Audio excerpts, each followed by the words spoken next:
Witters, Linda Anderson, Wayne Black, Charles Cox, and Michael and John Soto. Okay, hold this. Members of the party have been subject to constant harassment and arrests on false charges. Chicago police have broken into the Panther office, stealing y'all. Look destroying medical supplies. This here, we're going to do that. We're going to have this event. I got to go do another interview at 9. We're going to seize the time. Were killed. Police raided an apartment this and is severely a pre-People's Convention. So I want y'all to document this here, put it out. It's really going to build up for the upcoming People's Convention, August 30th. So today, we'll be calling y'all up here. So we seize the time. We got people coming in from all over the country. They here for the DNC. We'll let y'all know what the BPPC is doing when we're talking about, you know what I'm saying? The Black Panther Party Cubs, we did the President Rainbow Coalition. I just want to document this so we're going to go live so people can kind of see the direction we're going to for this August 30th. You know, I just did an interview, and it's kind of interesting to correlate these times. Then, and it'll be ideal. In fact, let me go on the stage and make this official. 4 other Panthers in the apartment were lined up against the wall and shot by police.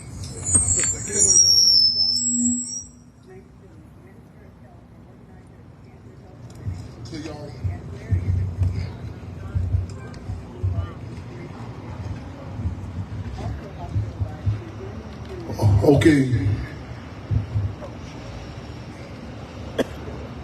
First and foremost, today is August 21st, 2024, that the record reflect. August 21st is significant for so many reasons, but this is the day that Field Marshal George Jackson was assassinated, San Quentin Penitentiary / concentration camp. A little bit more than a year today that his younger brother, Jonathan Jackson, was assassinated August 7th, 1970, at Marion County Courthouse. When he commandeered, went into the courthouse, John McClain, William Christmas, and long-held political prisoner Russell Michelle McGee, who we had a long fight to get him back out and got back on the streets, but subsequently, so we just physically lost him recently. But they had said he was just a child, and the response was, no, he was the young man child, Jonathan Jackson. That was a sort of climate. I know that sounds kind of weird now, you know. This 17-year-old, we'll have a commitment for a 17-year-old to walk up in the courthouse, duct tape the judge and say, "Gentlemen, I'll be taking over from here." And I'll be saying, the 17-year-old little Bobby Hutton, and I'll be telling you, Chairman Fred, been 21 years old. It was a revolutionary period, a revolutionary climate. It was a different sort of artist, different sort of relationship, different sort of street, different sort of hustler, different sort of. It wasn't a climate where people would say, "Let's see if we can fight to get a football player a job as a quarterback." It was a climate when athletes said, "How can I stand with you in solidarity? How can I support the people doing?" And a major marker in history was the Democratic Convention 1968. And some people debate, depending on where you sit on the political spectrum, they refer to Chicago 7, Chicago 8. But in particular, the chairman of the Black Panther Party, Bobby Seale, not too far from here, was chained and gagged in federal court. And the trumped up charge they gave him, they say he posed to disrupt the Democratic Convention. But this is part of the infamous COINTELPRO, the counterintelligence program. And I'm looking forward to the day when we can hear these terms and understand, you know what I'm saying, and relate to that. Because a lot of times people say, I just can't see the government just coming targeting these children like that. But it was understood then. And it was like you heard certain terms, this, you know, stop, drop, and roll, this roll. Like even again, today this was put together within the last couple hours. And that's the type of moves we're gonna start doing. A lot of people say, "Chairman, you didn't tell me, I didn't know." The birds know to go south at a certain period. You know what I'm saying? On the streets, it's certain things be happening. Cats know, okay, man, time to get up. The spot is hot. You gotta give them a pivot. There's a lot of people in here today in Chicago. It's a lot, you know what I'm saying? A lot of discussion, and people's political pores are open. They are open. So with that being said, we got to seize the time. I'm gonna bring some forces up here, y'all. Like I said, I got to be on the south side at 9 o'clock. But I'm going live. I want to document this here so people can see kind of we have an actual people's convention. In the People's Convention, I debated, ideally I wanted to be September 1st to kind of correlate with, the Black Panther Party had the Revolutionary People's Constitutional Convention in September 4th through 7th, 1971, correct, comrade, 71, in Philadelphia. And people still, you know what I'm saying, and there was issues that the people just, a lot of people feel are regulated to Democratic or Republican, different partisan political parties. It was a time period where we were forced to be reckoned with. The people were forced to be reckoned with, where the ruling class had to, they had to come and cater to, you know what, they had to put their ear to the ground. What are the people talking about? They wasn't able to come just dictate to you, say, okay, this is the issue, we're not going to say this, we don't say that, wait till next election. I mean, it was a climate where it was so intense, where there was a difference with the artists. When Marvin Gaye was able to play this, what's going on, go against the music industry. It was a climate, right here with the Chicago, the Devil Disciples get on posts. We had a black disciples. It was proud about it in the Free Breakfast program, with the Blacks Don't Race and the Black Peace Don't Nation. It was a climate where people talked about the race question, not in a reactionary sort of way. You know what I'm saying? And it was people talking about, you heard a discussion like the 10th offensive. What's going, walking down this block right here. What's happening in Vietnam? With the Philippines, Africa, you know what I'm saying? As opposed to a subjective period, a subjective position where you say, man, I'm just worried about me. I don't want to hear about the South Side. I don't want to know about that here. So that's referred to as a revolutionary period. This climate, we got to see the time. They Not Like Us was when it first dropped. I was seeing it bubbling.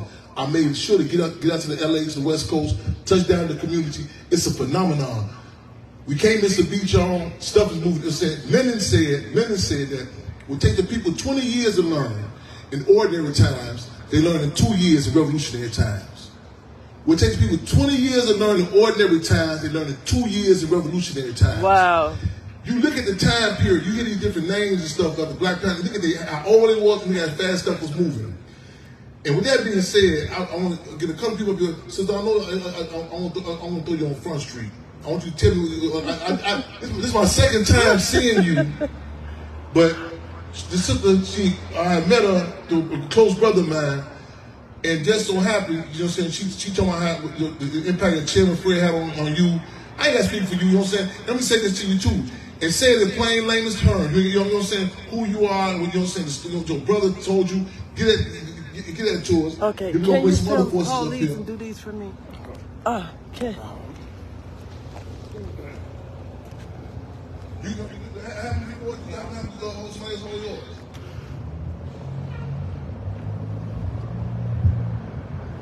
Slide stones are everyday people. I would say this. Every had it, you know what I'm saying?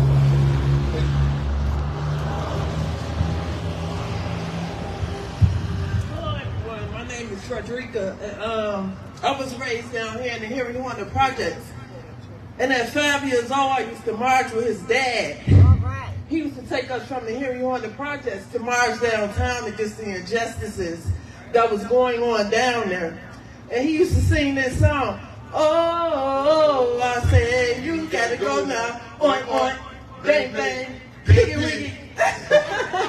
But anyway, that experience at 5 years old have made me into the woman that I am today because of my mom and Fred Hampton.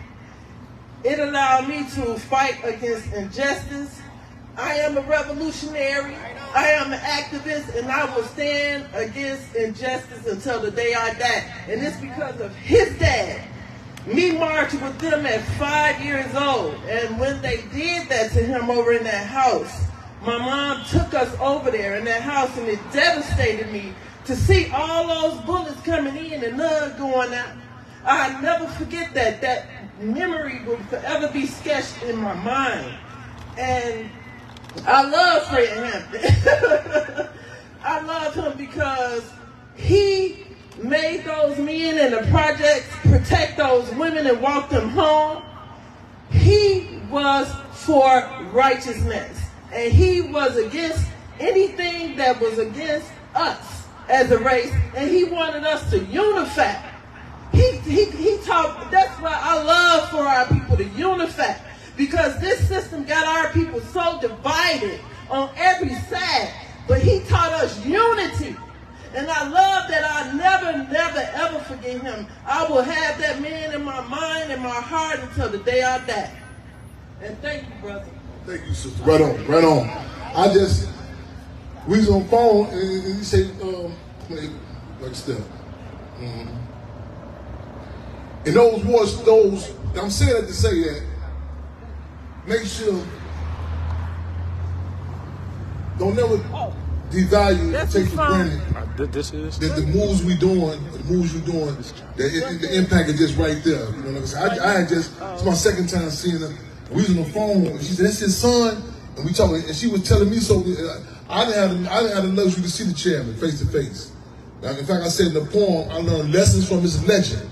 I learned lessons from his legend on what a man was supposed to be. I learned lessons from his legend on what a man was supposed to be. And you know what I'm saying? We said legacy is more important in your life. A legacy is more important in your life. And we want to leave something, y'all. Some examples of resistance. You know what I'm saying? I just seen some video footage I posted on Facebook. They showed it in like 1982 at the aid welfare office. And looking at it now, it's embarrassing. It hurts how they have people that scrounge and wrestle with each other to go get the checks. You know what I'm saying? And I said, because when you're involved in something, you're in it, you don't see the damage, the impact of it. You know what I'm saying? And same way on the other side of the spectrum, the impact we have on people, lifelong impact. So keep that in mind, y'all. As I tell people, man, especially with children, those developmental stages, you know what I'm saying? So we get our propaganda, the music, the terms we use, all that, you know what I'm saying? I tell people, like, we be saying Chairman Fred, I'm telling them titles out there, it's not ego tripping. It's really the stress to our people that it was structured, you know what I'm saying? And it really, like we say, was assassinated to up the ante, you know what I'm saying? Because even in death, it's a certain, you know what I'm saying? Like, tell me, like, with Cinco de Mayo, the actual, if I'm correct, I think the actual battle, they had lost that battle, but they resisted. And when you see just and it's like in the prisons, in the concentration camps, it's a saying that, man, all camps and cats, they bigger than you, they get the ups on you, but if you know to fight back, that's a different dynamic. You know what I'm saying? So we want to make sure again, our terms. We say it's embarrassing being oppressed, but it's some victims from fighting back there. Right on? Yes. Comrade, I want to bring you up here for a minute. Young Lord, these comrades here, young lords, that is the spirit of the present day Rainbow Coalition, we just put in context the battle, like even the Hampton house, they got on deck with us, you know what I'm saying, even then. And a situation one time, the door got kicked in. It was an attack on the Hampton house. And these comrades coming through there, you know what I'm saying, in theory and in practice showing solidarity. And I know when they first reached out to us, we said, hold on. It's official, y'all young little, we know that they playing their Panthers, you know what I'm saying? We respect legacies, you know what I'm saying? And because if you ain't careful, if you don't cross some T's and dot them I's, it can change history. And a lot of times people think it's schematics, like, you know, because it's romantic, it's alluring. They say we all want the same thing, you know what I'm saying? But structure's important. If you have an issue with your car, you're not going up the AutoZone just saying, hey man, give me a spark plug. He said, well, it's Chevy. We don't all cars together. I'm not into the division of cars. So I just want a spark plug. No, you need to know that specific model. Even in the health industry, medical field, there's certain dynamics to your body, you know what I'm saying? And I say, we recognize the race contradiction, but we realists, we're not racist, we realists. You know what I'm saying? This is a time period that we got, you know what I'm saying, it's going to be a small window to up the ante, to have discussions that supersede, that transcend just where you at. You know what I'm saying? So we again, put the words, everybody, that's like they coming in now, they using terms like convention. On the Black Panther Party 10-point platform, they had a call for a plebiscite. These was young people talking about these words in terms, a plebiscite, an actual world vote. You know what I'm saying? And it wasn't in an intellectual, arrogant way. It was common discussion with you, tribunal, political prisoner. You know what I'm saying? And so we want to become a common discussion with us. The politics, everything's political. But I'm telling you, political prisoners, you know what I'm saying? It should be a common. At the club. If you're in the club hanging out, man, what's happening when we out Buju Mall? You're a church. Pastor say, okay, church, you're getting renounced. Yeah, I want to announce you just transferred it, man, you know what I mean? It should be common discussion with us. You know what I'm saying? Common discussion. All right, come back, Chairman, young lords, power to keep the freedom on. All right, so as Chairman Fred said, when we first came out about 3 years ago and brought back the Young Lords, it was maybe about 5 months later that we got the call from Field Marshal Gill. Told us that the Hampton house had been attacked. There was an assassination attempt on you. And within maybe 2 hours, we had forces there. We were there showing solidarity. And we learned a lot, you know, in the times that we have spent getting political education, talking to other Panthers and learning from you. We started to pick up on the terms and the terminology that you talk about, you know. And it really, you know, like you said, you know, you could learn what, in revolutionary times, 2 years? Exactly. So within those last 2 years, we have expanded. We have upped the ante. We have grown politically, and we continue to build that relationship that was fostered by our elders. You know, 60, 68, 69, from there on, that relationship between our communities has been there, has been pivotal, and is still today. You know, like you said, you did check the I's and make sure the I's and T's were dotted and crossed. I got a call from our elders that was like, hey, you know, Chairman Fred reached out. He wanted to make sure you guys were good. We cleared everything, and from there on, we've been, you know, locked and loaded, like you said. You know, when the Hampton house went to court, we were there in support. At that time, Trey was the one to speak on the behalf of the Young Lords. You know, but these are very trying times. These are times where we have to, you know, pay attention to what's going on. Yes. Like you always talk about the music and how the music is distracting, how the video games and everything, the TV, all we see is black and brown as murderers, criminals, rapists, all the dirt, you know, but they never talk about the beauty of our cultures, of our relationships with each other, the importance of working in unity with each other, not just in the brown community, but in the black community, you know. The moment we start to stand together and we start to, you know, take back the streets, take back everything that has been taken from us, then they start to see the power. But we can't do that in a vacuum. We cannot do that if we're sitting there thinking that my community has nothing to do with the black community or vice versa. Yes. You know, and that's one thing that the Rainbow Coalition taught. It showed, you know, the poor white community, the Latino community, the black community standing in solidarity on, you know, we had different ideologies and different end games and certain things, but we had common ground. And that common ground is what needs to be brought back. We need to build on that, and we need to push that forward. Yes. So, I appreciate the opportunity to speak today. Ramon, power to the people. Power to the people. Give me Detroit. Your name. Wrong. Respect. Right on. Welcome. Man, I'm all the way here from Detroit. Man, I'm here. The spirit of Hampton is strong, man. And I have learned a lot, even being so young and growing up on the east side of Detroit, seeing my hood and just rebel. You know, we don't socialize like how we used to back when I was younger, when I didn't have lights. Our neighbor would give us extension cord from the window. And, you know, just be a community. And this is what drove me to be a revolutionary today, you know, and to read up on the teachings of Fred Hampton and his movements. And it scared me. I'm not gonna lie. For him to have that much revolutionary spirit and for him to be taken away from us so quick. So fast. Imagine how different this world would be. Yes. He was still with us today. Yes, indeed. We would be unstoppable, not only Yes. in the community here in Chicago, but from Detroit, Yes. Mississippi. We won't be talking about Yes. that right now. You know, but we're going to keep fighting. Yes. The spirit of Fred Hampton. Yes. You know, and we're going to keep loving.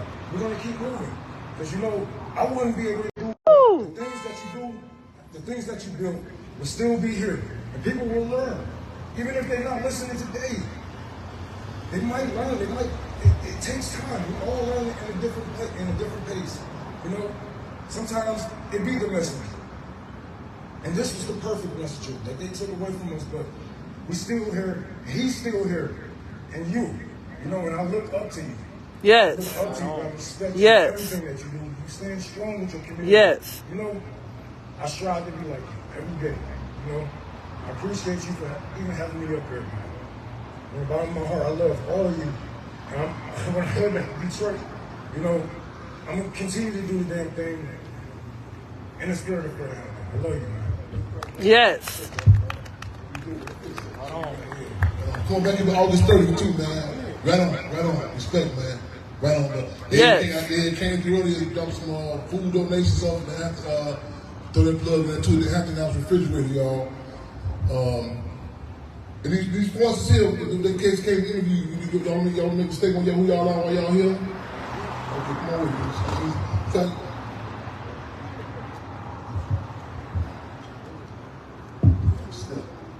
Okay, you got it, cool, all right. Hey, how's it going, everybody? My name is Patrick. I'm representing the YouTube channel Subversive History. I came up here for the DNC, but I focused so much more on being able to visit the Hampton House and be able to meet Chairman Fred Hampton Jr. I really don't want to say too much up here about me because it's not about me. You know, I come from the white community.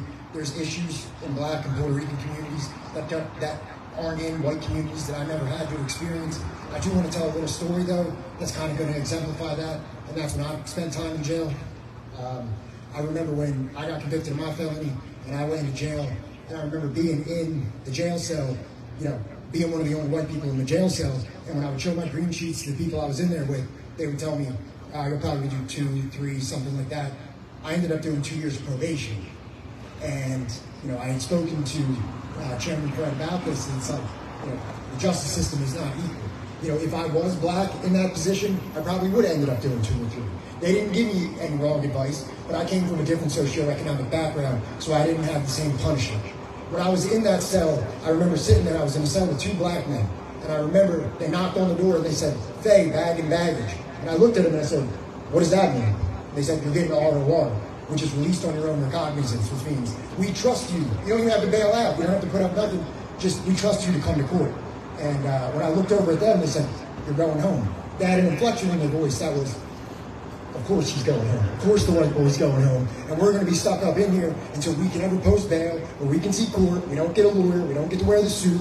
We get to get changed to our hits, brought in front of the judge, and then probably sent to prison. So that's really all I want to say when I come up here. I just want to say thank you to Chairman Fred Hampton for even allowing me to come up here and say anything, because this is not about me. This is about Black communities. This is about Puerto Rican communities. And this is about unity within the races and uplifting these communities so that they can have healthcare, they can have waste management, they can have schools that are functional, they can have nutrition, they don't have to live in food deserts. So I'm up here to do whatever I can from my position as a white person in this whole thing to raise awareness about those issues. Yes. Bring more power to the people. No, let me say this to y'all.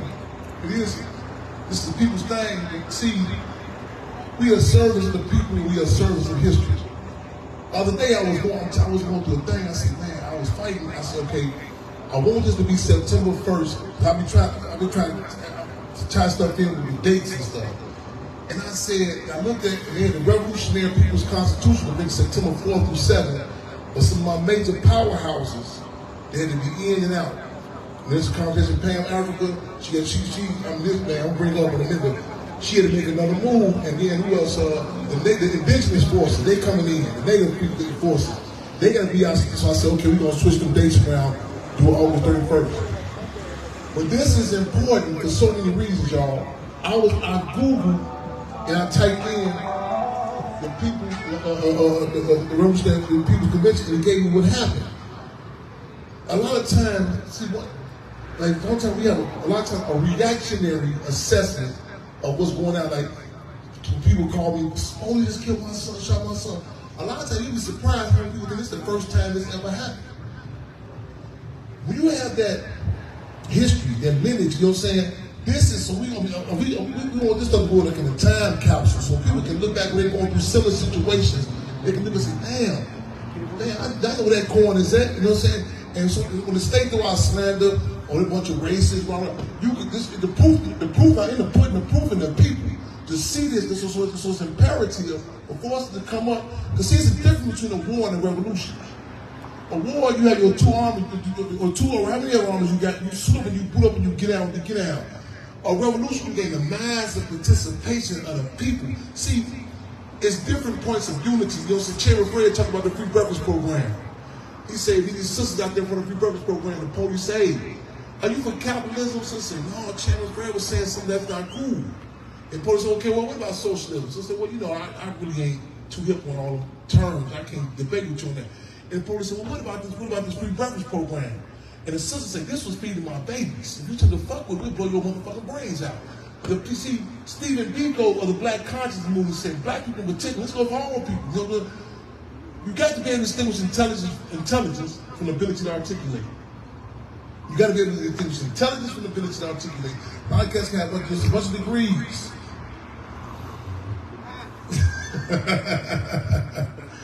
I had a store the other day, I'm gonna put them on Front Street.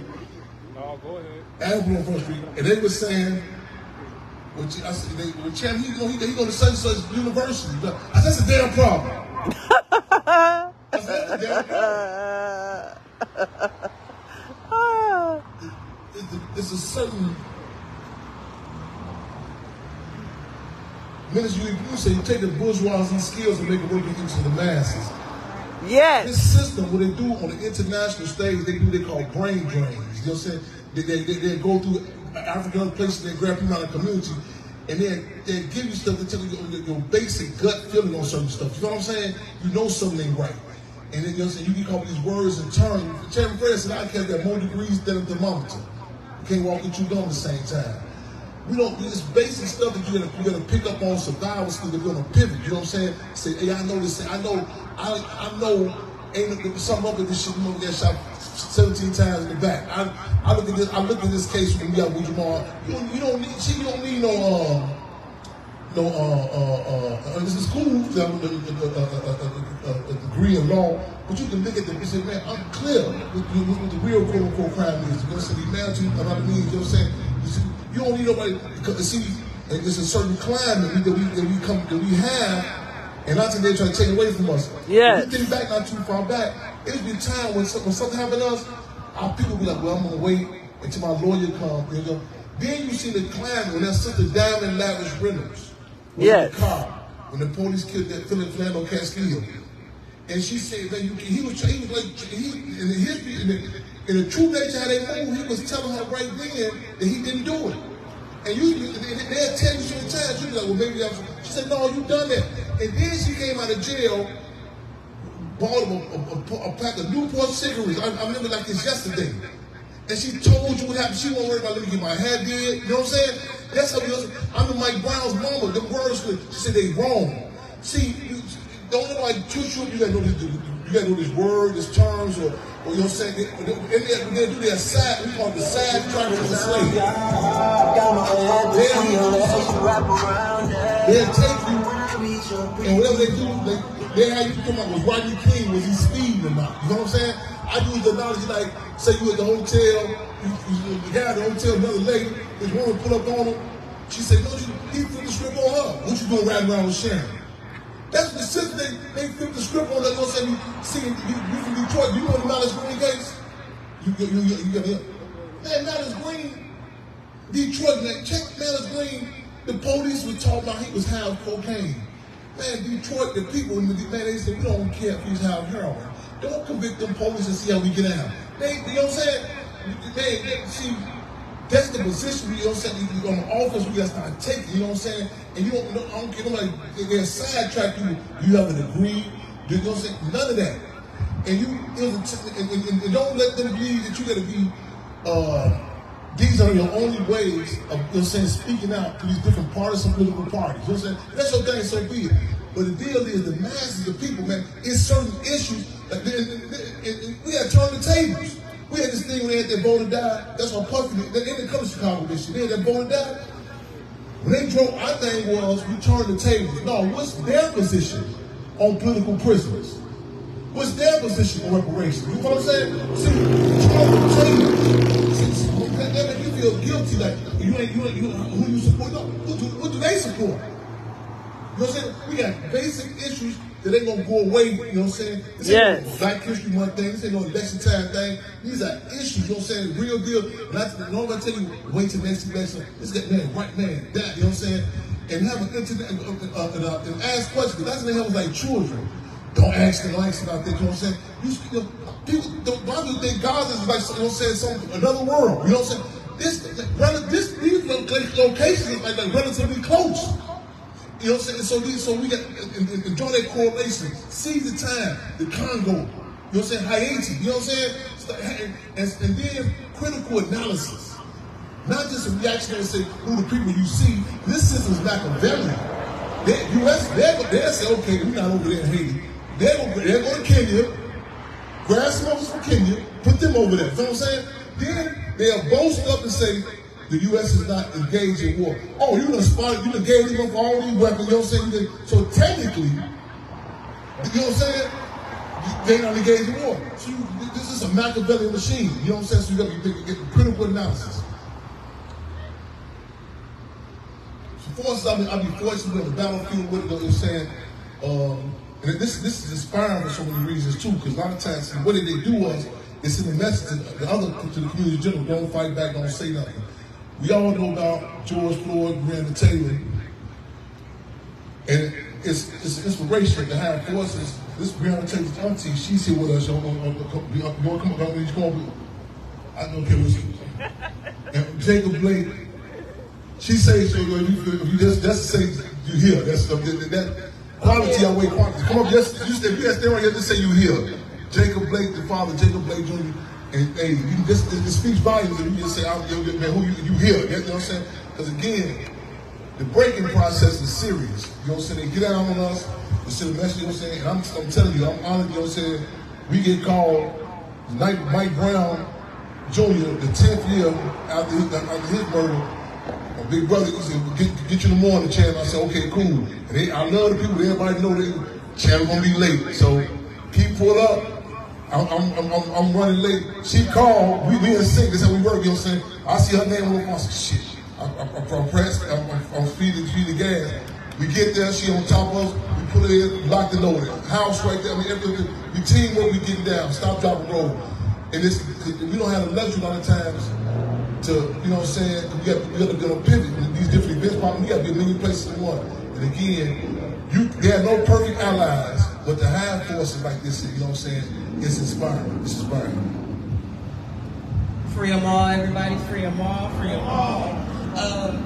I'm just humbled to be here anytime, you know, Sheriff and reach out for support.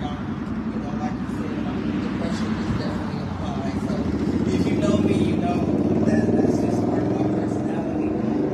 But a lot of people I know is here for the DNC, but just spread the love, tell them to stop in.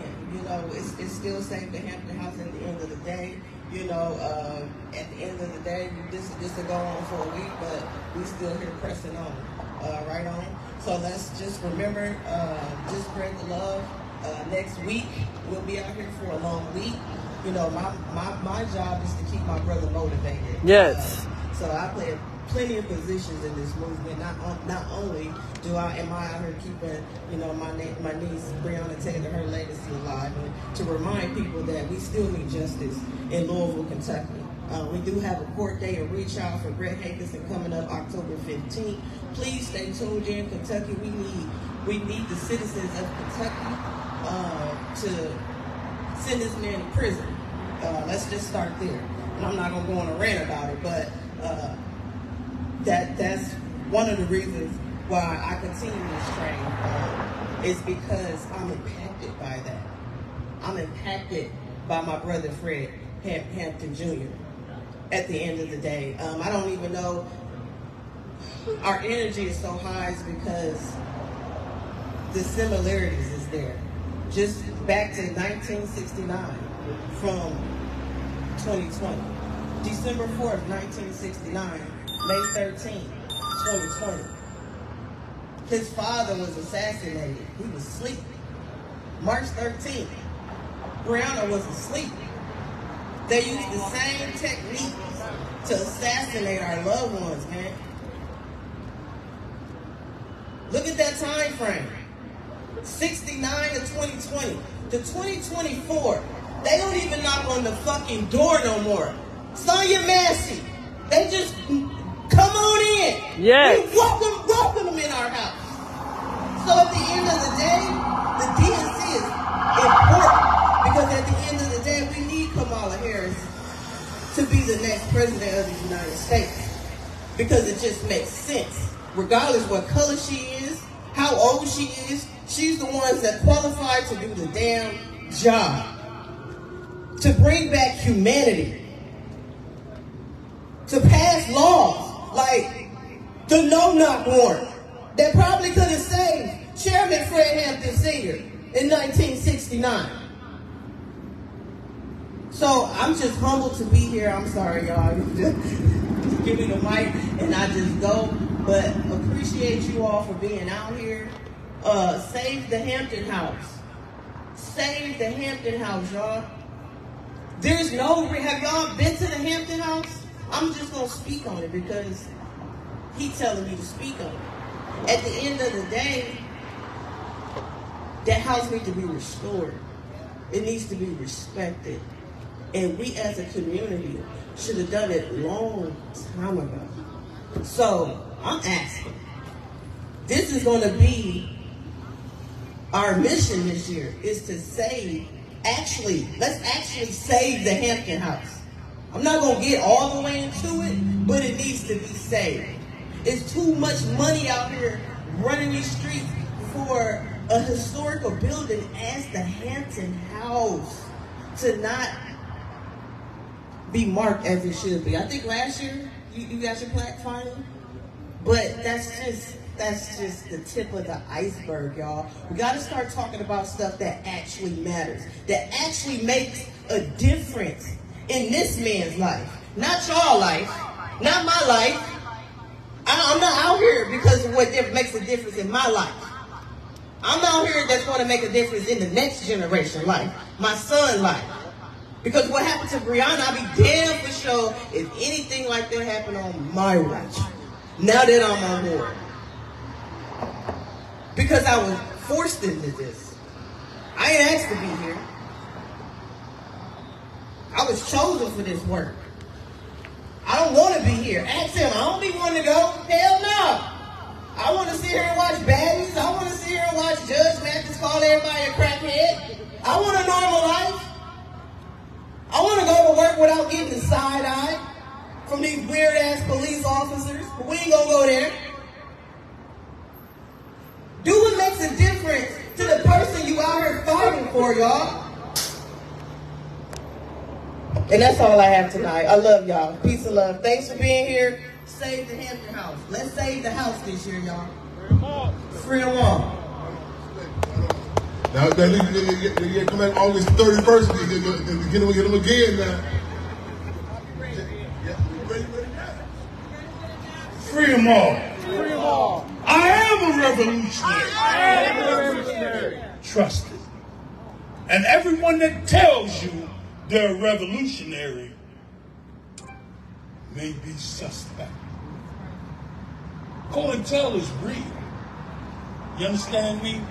When the attempted assassination of my son happened, now y'all can't call him this, but my little brother right here has been by my side since day one. He's never, we've been to the Atlantic Ocean, to the Pacific, to the Gulf. all the way up to the line of Canada. Together we stand and we fight. Because if you do not fight, then you give up everything and rely on someone else. When they put flowers on me, I want no tears. Allah has blessed me. SubhanAllah, He's blessed me to be strong enough to articulate myself and help you understand how important you are. Without you, there's no revolution. With you, we are strong. Understand your strength is important. Read. He mentions one of my favorites, Stephen Biko, Jomo Kenyatta, Shaka Zulu. Shaka Zulu said the only place that was good enough for a colonizer was on his wall. You understand what I'm saying to y'all? You have to be prepared. When that brother was on Canary Island, he would look over and he said, when these motherfuckers let me out, I'm going over there and I'm going to make some shit shake. And he did it. But know who was on that island. Know your history. Speak knowledge that you have got yourself. You attained yourself. Not what they tell you in these bogus ass classes. My motherfucking master's degree, I turned into toilet paper. You understand me? Because that does not mean that you are educated. That means you've learned to conform. Boo! To Rockefeller's idea. Yes. Of fucking this society with no Vaseline. Woo! Research is research. Know who you are. Yes. Stand tall no matter what. We stand into the face of cannons. Yes. I'm not talking about in 69 and 60. I stand in the cannons in 2020. Cannons. Now I told the brother, standing right here, I told the brother, I said, well look, if we go tonight, brother, we just go. Somebody will pick that baton up and push forward. I have no fear of that. I have no fear of dying for my people. I have no fear of saying what I believe. I have no fear of the white man. He has pink toes and mine are brown. Not black, brown. What fucking difference does that make? Does that make his pink toes better than mine? Does that make mine worse than his? We're going to fight together, y'all. We'll never stop. Even when I go on to the other side, mashallah, God willing, somebody will stand up and be just as loud and just as much as me and even more. It's not for me. It's not for my grandchildren. It's for my great-grandchildren and my great-great-grandchildren. Yes. And I yes. From my ancestors. Yes. To stand here and explain to you, it's not me. Yes. We were groomed for this and we did not know. We did not know that this is where we would be. I would never be anywhere other than next to my brother. That commitment is real. Ain't no fake shit about it. Ain't no we gonna eat some motherfucking toast and then I'll see you later, motherfucker. Bye.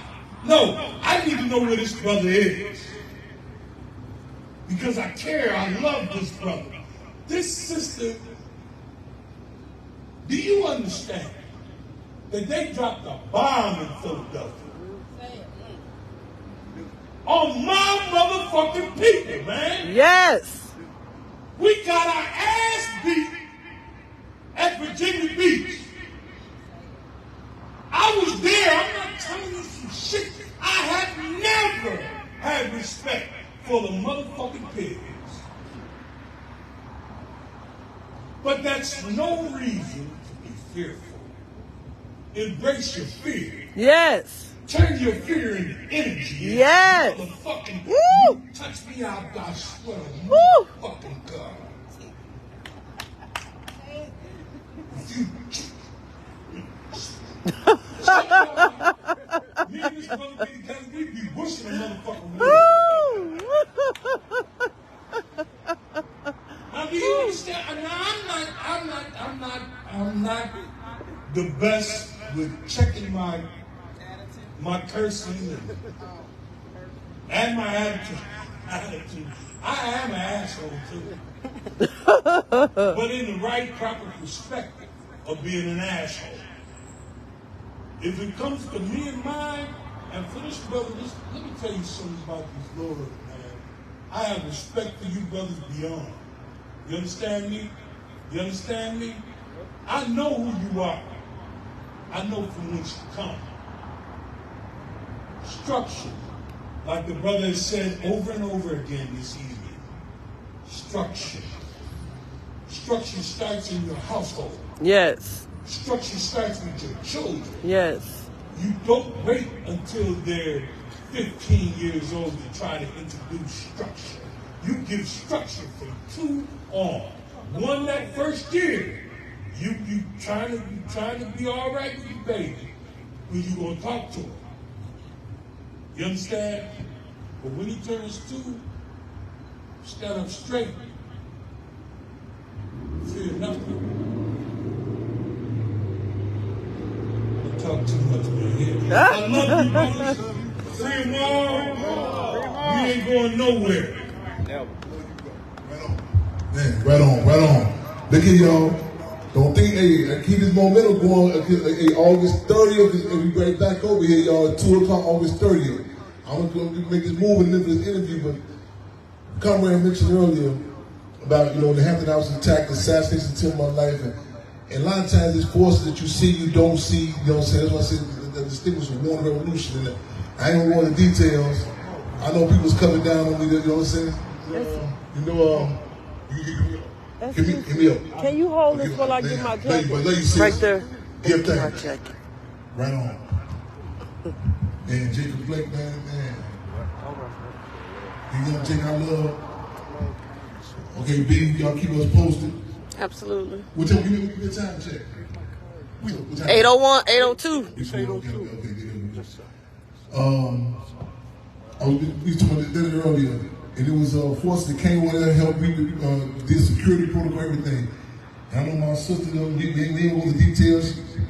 She had eyes and ears open, you know what I'm saying?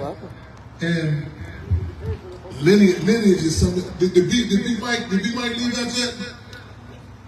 Well, hey, make sure y'all know, posted that they really got here too, y'all again.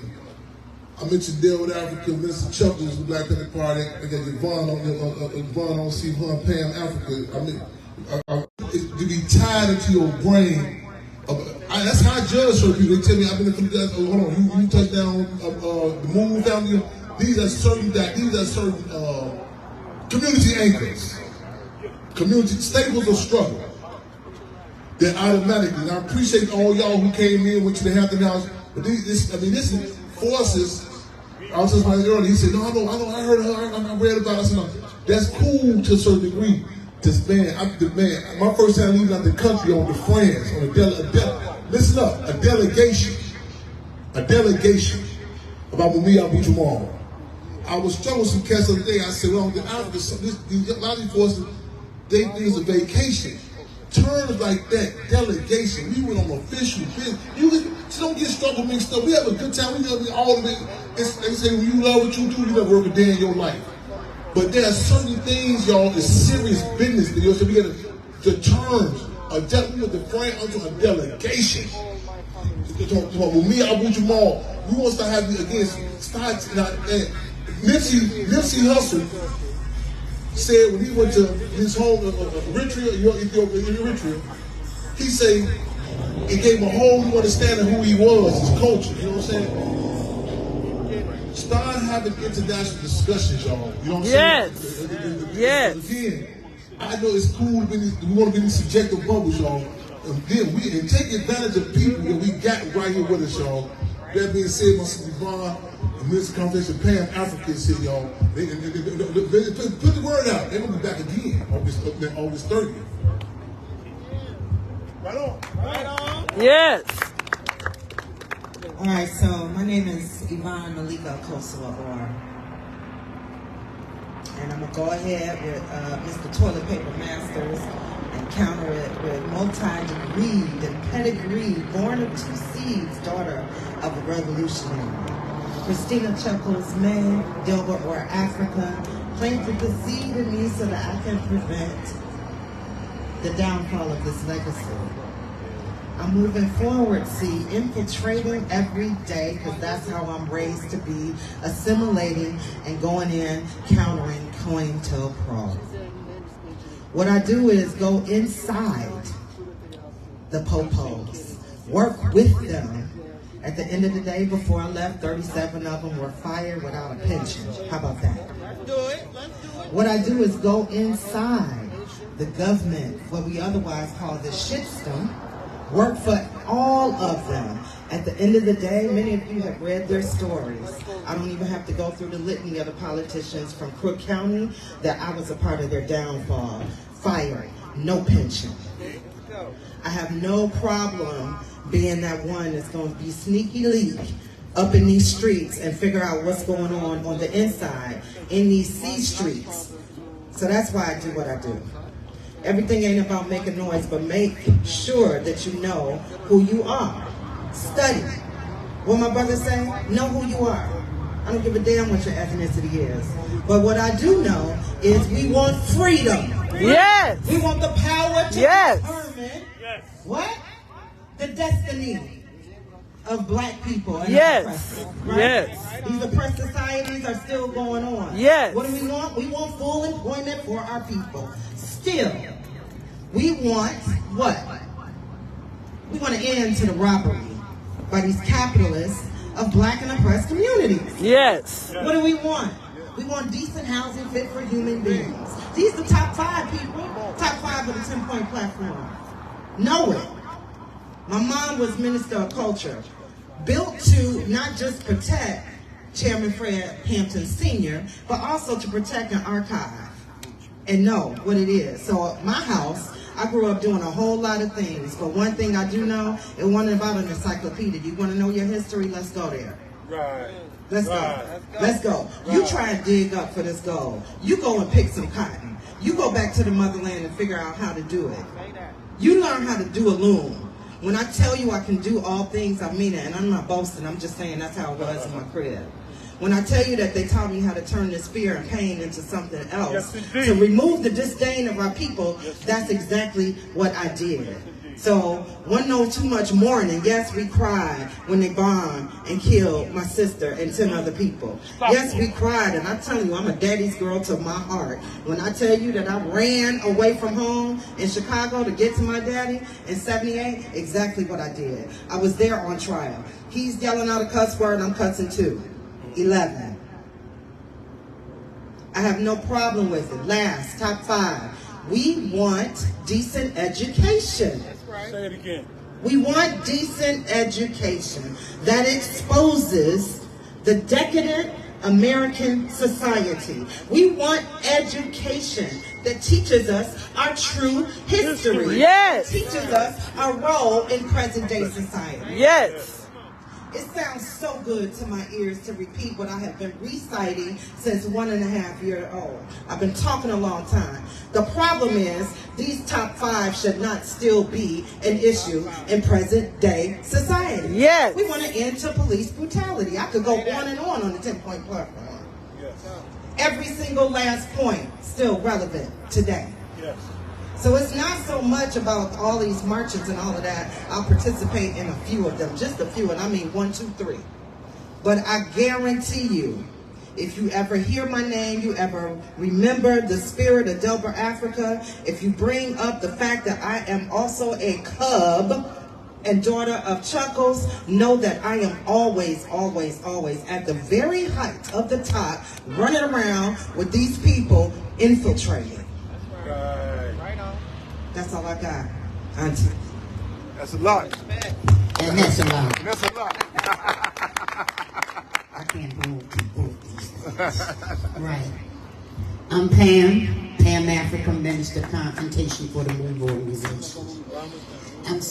I want to speak on the fact of how when I first encountered Move, I thought there was a bunch of crazy ass motherfuckers that didn't want a goddamn thing. And please, motherfucker, comb your hair and go to school. And what the hell are these people talking about? The government is after them. Who? Why would somebody be after somebody that looks like you? That don't send your kids to our schools, that don't dress. Sister Yvonne dressed me today. Ain't no Bit from head to toe. Power to the people. Power to the people. Power to Yvonne. Right. But when I encountered Move, I thought it was about nothing.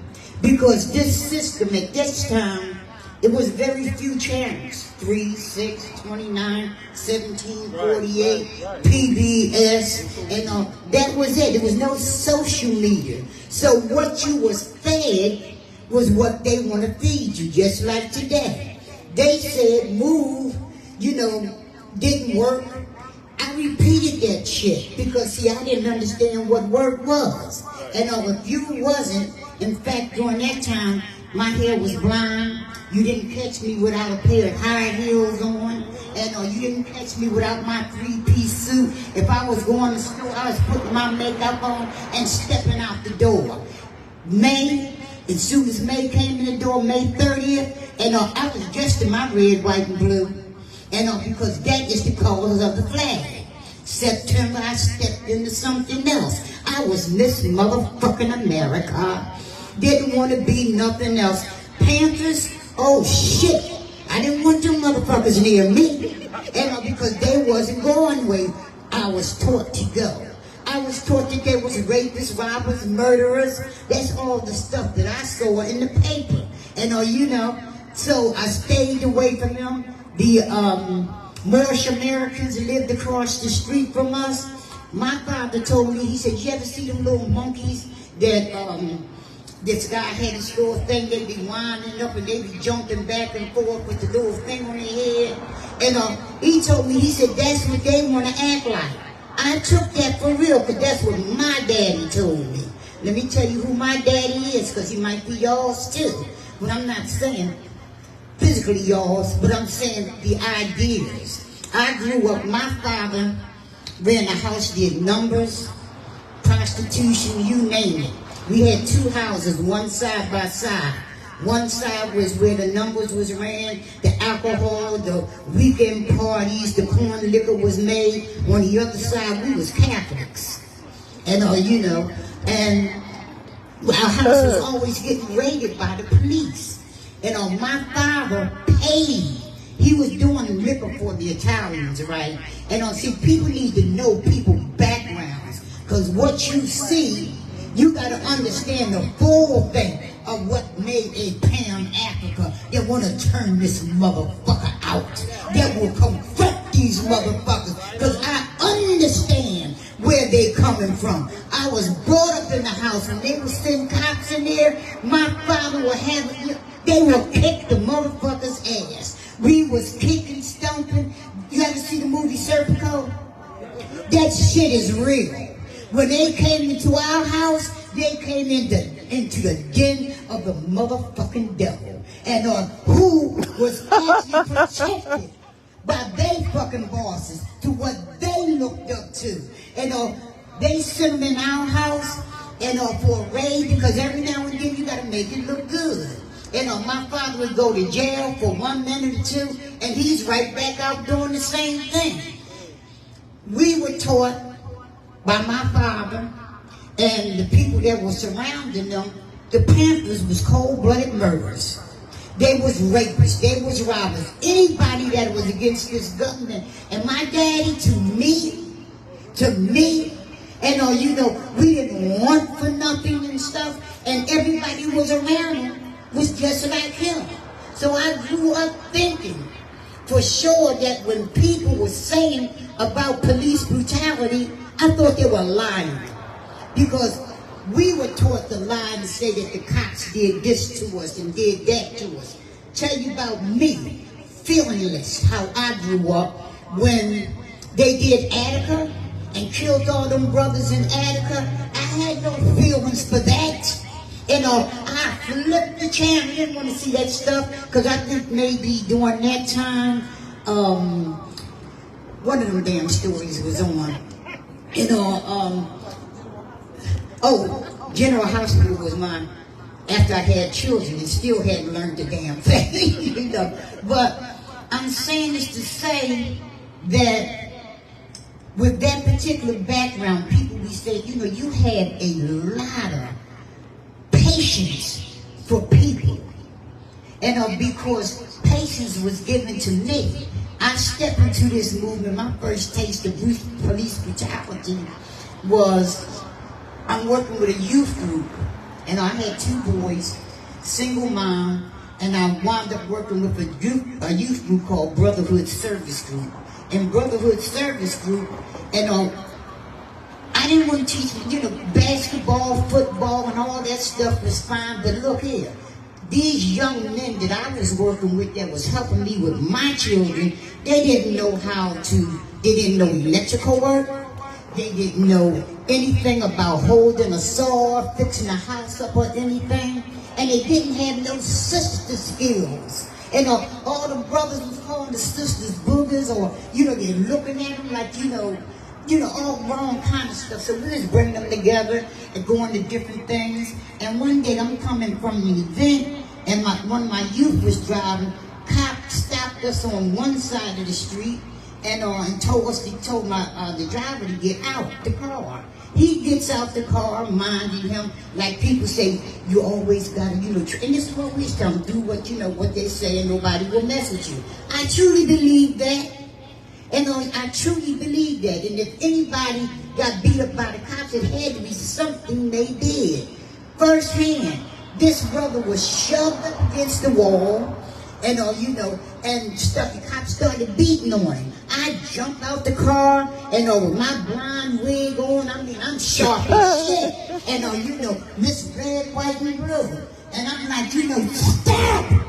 What are you doing? What is your badge number? I got knocked upside my head. My wig was down on the ground. I got locked up, put in jail, and could not believe. I said, okay, when I go before this judge, this stuff's going to be cool. When I found out what I was charged with, is what he did to me. He beat me, charged me with police brutality, resisting arrest, all the charges that's going on. So then I wound up going to court, and some group of people that came together I'd never seen, but they heard about what had happened, and these are people, Panthers, and other community people was coming to my aid. When I looked and saw the Panthers, I was like, And it was people telling me don't mess with them. They wanted to make my case a case where they can rally behind. The people. And then we had other people said, look, they're going to offer you ROR, and don't, go ahead and take that, and do a little community work, and then it's over. All I want to do is get back with my kids. I took the ROR, but I'm going to tell you later on, because it's supposed to have been, your record was supposed to have been wiped away. Speed up May 20th, 1977, and then I lived down the street from Move, and during that time I seen when Move demonstrated against puppy powers. That's where you go and buy little dogs, little cats, the birds is in the cages and stuff like that. See, I didn't know that I'm dealing with revolution. I'm seeing people, and when the circus came to town, they were demonstrating against this too. And they got the bull horns and all, talking about, how messed up it was that they had this circus with these animals. They was mistreating them. Also seen them demonstrating at the reservoir, demonstrating at the Board of Education, demonstrating about damn near everything. And what they were saying, everything in this system is fucked up. Everything. Bear none of it. And people got to understand, when you're dealing with revolution, if you ain't dealing with the air you got to breathe. This air is so messed up now. The food you got to eat, watermelons with no seeds, grapes with no seeds, lemons barely got seeds, oranges don't have seeds. Let me ask you, where the fuck is your next orange coming from? It's poison. Thank you. When you deal with politics, and they would teach you when people was beginning to question stuff about this, they said, okay, we'll legislate this right. We'll come up with the Clean Air Act, the Clean Water Act, and better understand it's just that. It's a motherfucking act. And yes, this was 1970. It was a couple kinds of water on the shelves then. Now you go into the store, it's rows and rows and rows of water. And my children was chronic asthmatics. When I was dealing with rows and rows and rows and rows, and then the stuff that you had to get from behind the counter, things ain't getting better, it's getting worse. Yes. This is part of what the Panthers were saying. This is what Maywood was saying, and this is what a lot of people were saying. And instead of people looking and dealing with the situation which is plain and in your face, they choose to deal with the person with the three-piece suit on, the smooth motherfucking operator that will lie to you. Like a snake. And will tell you that, instead of us dealing with the actual problem, the only way to clear up the water is to stop polluting the water. But you got big business, and I'm talking about revolution, because how in the hell are you going to be able to fight these terroristic motherfuckers if your body is fucked up? The water that you drink, and plastic, the earth don't accept plastic. Did you know that? The earth cannot break it down. It breaks everything else down, but it don't break plastic down. So what do? They give you water in plastic, and then tell you also that if you have your water in them plastic bottles, a lot of people drive around with water in their car to have extra water. That heat hit that plastic, you are drinking some dangerous chemicals. And they will tell you, they don't know why you sick or what have you. And let me tell you my battle. And I'm not going to go into details, but I done had my head split open. I done had my legs broke. I done had cops take a blackjack and ram down my throat and shit. That's to try to make you fearful of what they will do to you. Yes, ma'am. That really threw some fucking fear in my heart. And I had to move organization for backup because they was teaching me how to fight this government and make me understand that there's a place for everybody in this movement. And whether you're a person to make phone calls to get people out like we're asking people to do right now, get people out here on all these different days, because it's very important. The information is important. It's life-saving. The Panthers was not beat up and thrown in jail because they were criminals. They was exposing the criminals. And Move people and other people that stood up against this government, they wasn't beat up, shot, killed, thrown in jail, thrown out of jail, some go into jail. But you better understand one thing. People, we're fighting to get our political prisoners out. But in this movement, you don't know where you're going to be. But wherever you wind up being in this movement, whether you in jail, in the hole, whether like my sister said, when you be like the spook who sat by the door, go in there, and letting people know, getting information and bringing it back out, whether, if you put on fashion shows and shit, make it a revolutionary fashion show, give some Brother Fred Gear, and explain to people why people wear these things. I got an education on the Apple hat. It's revolution behind that. People don't understand it. They don't understand the time that revolutionaries wear. They wear these things for a purpose. Colors. I got an education on colors the other day. I know Panther blue, but I didn't understand that people will perpetrate. A brother was making a poster and he had the wrong color blue. And he thought it was no big thing. But it was. And Chairman Fred, with love and understanding, took this brother through the history of what these things mean and what the color blue mean. And the fact that you got to learn the history. He didn't have to tell the brother not to do it. By the time Brother Fred, oh shit, let me tell you something right now. Chairman Fred's mama, this is Chairman Fred Hampton Jr. Rightfully so. He deserved that name. He earned that name. His mother, from the time that his father was being shot down in that bed, the spirit went into this sister's womb, and she came out with Chairman Fred Jr. I'm saying he's the essence of what you see on the wall.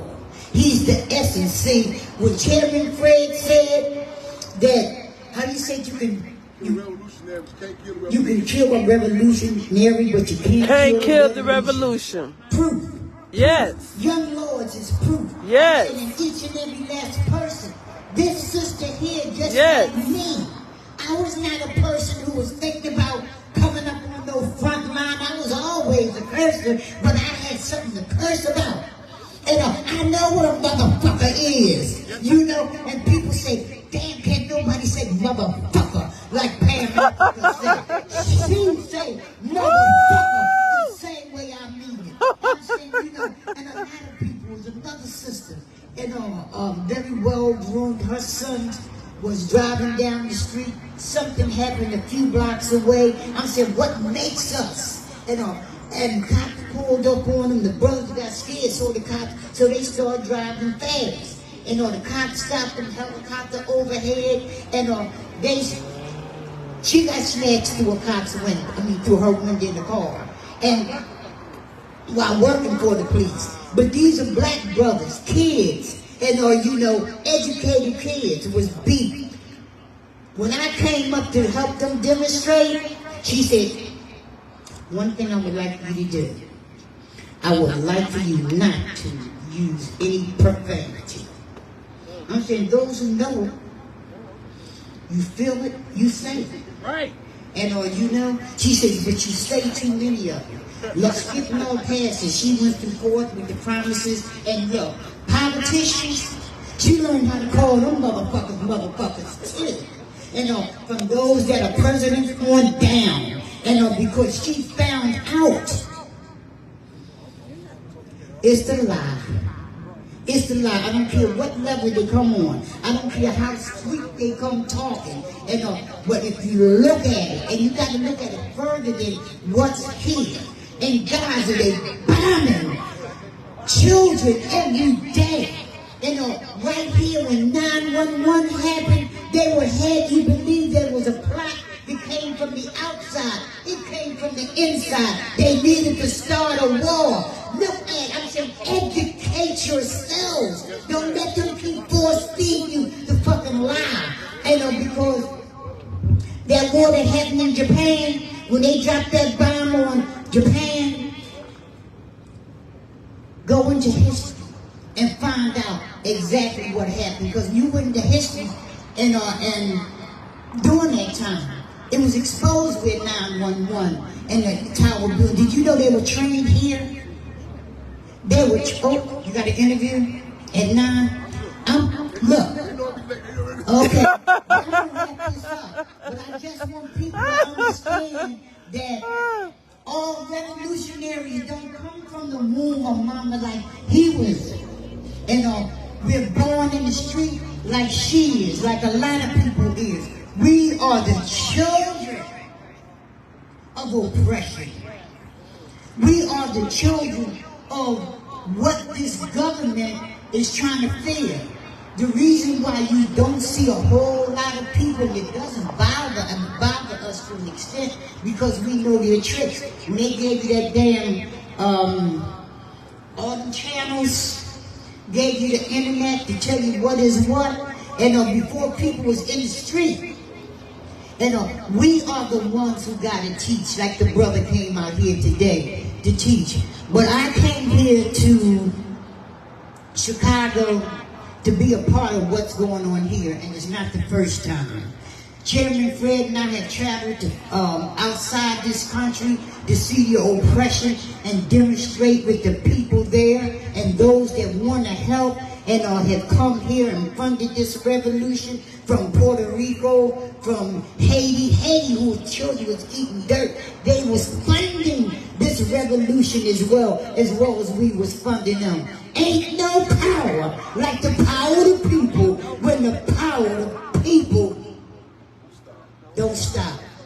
And ain't no power like the power of the people when they're truly educated about what's going on here. And I'm saying you gotta read, you gotta go outside what these people teach you. Yes. You're not gonna find it yes. in their schools. You're not gonna no. find it. Anytime we learn to understand your oppressor is not going to give you anything to help you out. I found that out the hard way.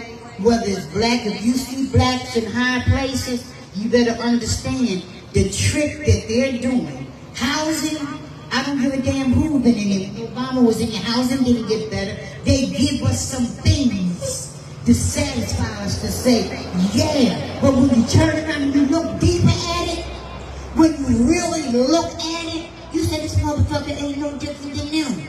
But it's the Kool-Aid. It's the Kool-Aid. Because when I want water, I want water. I don't want no something that, put in the water to make you have an illusion of water. I want water. When I want an apple, I want seeds. When I want a watermelon, I want that sucker to be red, black, and green. Don't take the seeds out of it.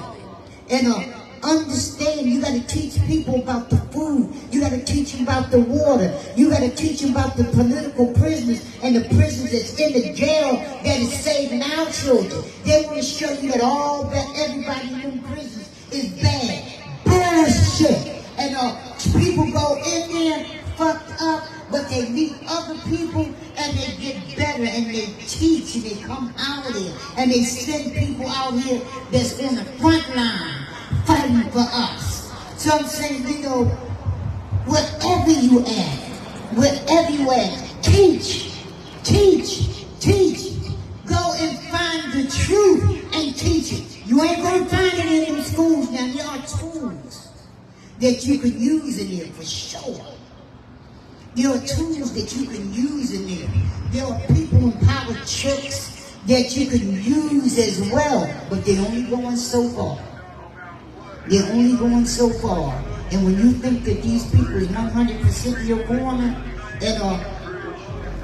go up there and ask them, they passed they did the street sign for Chairman Fred, they did a street sign for Move, for the bombing, and apologize. But what the fuck do that mean when you're still doing the same thing all around?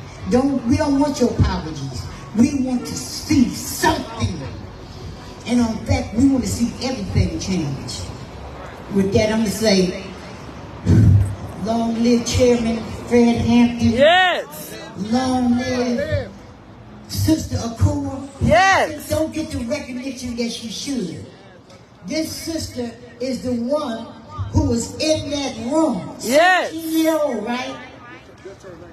Just turned 19 years old. And a whole lot of people in this movement, husbands and stuff, was killed, but they couldn't produce a Chairman Fred Hampton Jr. And the one that will go to work. And the essence, like I said, of this brother who was stopped at 21, from what we recognize, there he is with the work carrying on. Yes. And the people's, one of the people's warriors. And please, wherever you go at, remember this sister. Remember her. On the move. Yeah. Let's rise up and fight this motherfucker. Stomp it in the ground.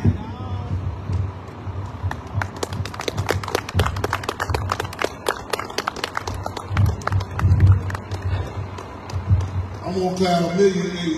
Hey, I'm gonna go at the full this interview, y'all. Hey, Stan McKinney still here? Stan McKinney? I want him to say something to you. You know, man, on the Black Panther Party. What? I'm not only Minister of Confrontation for the MOVE organization, I am a great grandmother on the front line. I want to let y'all know that. And then back in the fuck back. You know, this, these forces it shapes all your conventional definitions. You come in with this thing about what women role is this, or older people, younger people, men. I'm in Philadelphia. I'm in the court, and people showing me. They showing me that's the police right there. They was trying to. They was attacking Pam Africa. She got his holding his tie. They beating her. They beating her in the court. They telling her she won't let his tie go. She got it. The boy ain't swinging more. They said where they get these are war stories. See, it produces difference for the people. You need to. It produces. You look at men and women different. You need these. They said an orphan horse is the most difficult horse to raise. It's the most difficult horse to raise. And I'm talking about, we got so many, not role models, man, real models. People telling me this in court, they showing me people, they just said, that's such a, you can see the pride. I'm watching people, I'm myself, my chest getting big, I didn't even know it. This again, these that we around in the spirit of steel shopping and steel, and men and women shopping and men and women, y'all, these are forces that we got right, we got a season time, we got right here that we get the man.